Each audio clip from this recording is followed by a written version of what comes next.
Voici le couple, James et Jennifer Crumbley, tous deux reconnus coupables d'homicide involontaire lors de 2 procès distincts. Ce sont les premiers parents aux États-Unis reconnus criminellement responsables pour une fusillade commise par leur fils dans un établissement scolaire.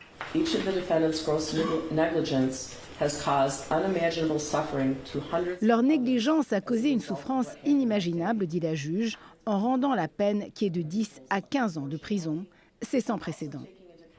Le 30 novembre 2021, leur fils Ethan, alors âgé de 15 ans, se rend à son établissement scolaire armé. Il tue 4 adolescents.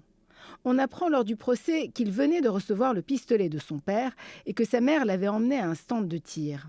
Mais ce qui a choqué le jury, c'est que le jour même du drame, les parents avaient été convoqués par le collège pour qu'ils ramènent leur fils à la maison car il avait l'air d'avoir des problèmes psychologiques après avoir fait un dessin alarmant. Les Crumbley ont choisi de le laisser là. Quelques heures après, Ethan tirait sur ses camarades. Il a été jugé comme un adulte et condamné à vie en 2022. Aujourd'hui, les 2 parents se sont excusés auprès des familles des victimes. Je suis désolé, dit le père aujourd'hui.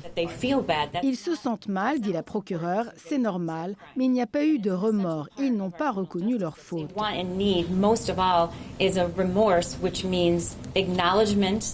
Instead of acknowledging any mistakes, Au lieu de reconnaître leur faute, dit-il, no remorse. ils n'ont montré aucun remords.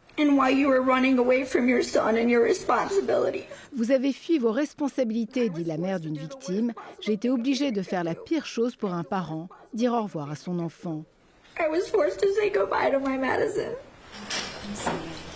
En tenant des parents responsables, cette cause crée un précédent.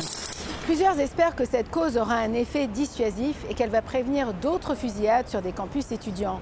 Depuis le début de l'année, il y a eu 16 fusillades dans des établissements scolaires aux États-Unis. Ici Azab Ouadlegorgis, Radio-Canada, Washington.